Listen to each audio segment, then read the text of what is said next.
उस आध्यात्मिक अंक पर आधारित है। पहले के जमाने में घड़ी नहीं था, 27 नक्षत्रों के द्वारा समय का निर्धारण होता था, नक्षत्र के द्वारा। तो कुल 27 नक्षत्र है और 4 दिशा है, उत्तर, दक्षिण, पूरब और पश्चिम, 4 दिशा है। 27 नक्षत्र और 4 दिशा का गुणनफल होता है 108, याद रखिएगा। और पूरे सृष्टि जो बना है सो 5 तत्व, क्षिति, जल, पावक, गगन, समीरा, ये 5 तत्व और 3 गुण। 3 गुण कौन कौन? सतोगुण, रजोगुण और तमोगुण। ये 3 गुण और 5 तत्व और एक स्वयं शिव परमात्मा से यह सृष्टि बना है।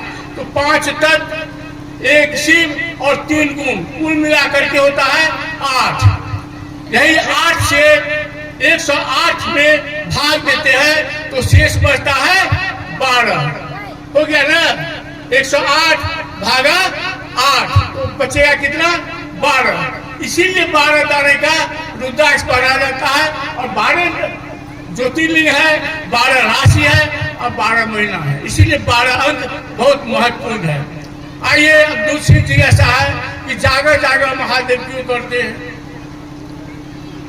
एक समय की बात है, दीदी को मिला था सादा कागज, उसमें दीदी ने कुछ पंक्ति लिखी कि जागर जागर महादेव, हर भोला और क्या क्या पंक्ति में लिखी थी और लिख करके वो पूजा घर में रख दी दीदी।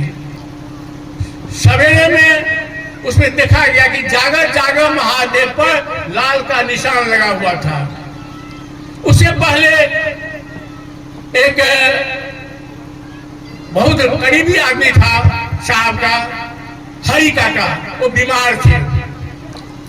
बीमार थे तो साहब और दीदी सब गए देखने के लिए, हरि काका को देखने के लिए गए। तो हरि काका ने अपने रात का अनुभव बताए कि हमको बहुत जोर बुखार था, हम बेहोशी की अवस्था में पड़े हुए थे और भगवती ने हमको साक्षात्कार दर्शन दी और कहा कि तुम्हारे पास में जो परेशानी है, तुमको जो दुख तकलीफ है, तो क्यों ना अपने महादेव से कहते हो तुम महादेव का शिष्य हो। तो बोले कि कैसे कहेंगे? तो तुम अंतरिक्ष में बोलो कि मैं महादेव का शिष्य हूँ, मेरे पास ये परेशानी है, महादेव आपका परेशानी दूर करेंगे।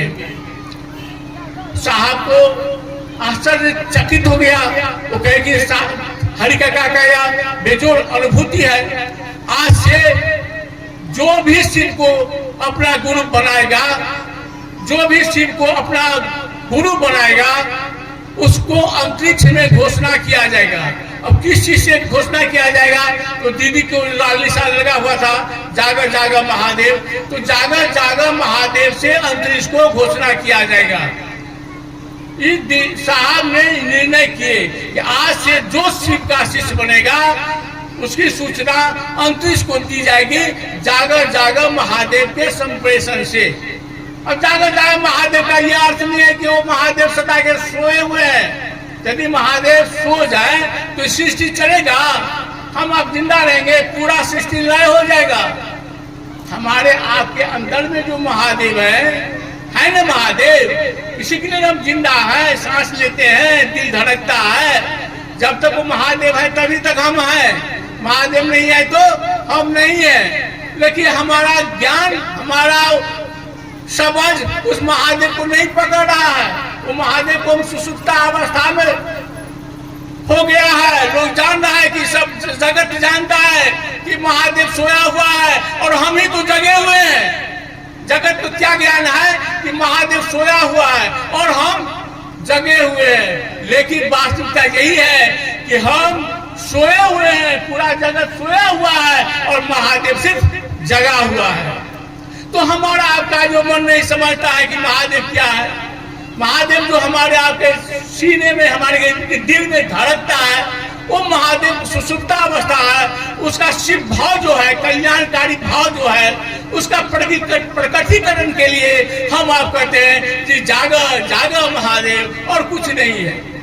जागर जागर महादेव का यही कहते हैं कि हमारे आपके अंदर में जो महादेव बैठे हुए हैं, उनका शिव भाव जो बैठे हुए हैं, वो शिष्य आत्मा, वो परमात्मा हमारे शिष्य के हृदय में प्रकटित हो और वो जागे।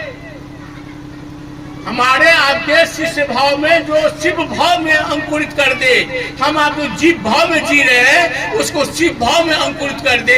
इसीलिए हम लोग जागर जागर महादेव से उद्घोषण करते हैं। और जितने भी भाव संपन्न प्रत्यक्ष अप्रत्यक्ष जितने भी जीवात्मा है यहाँ पर और अंतरिक्ष में, जो भी प्रत्यक्ष अप्रत्यक्ष जीवात्मा और पुण्यात्मा देवात्मा जो कहिए जो भी है, वो समझ जाता है कि फला आदमी ने आज से शिव को गुरु माना है।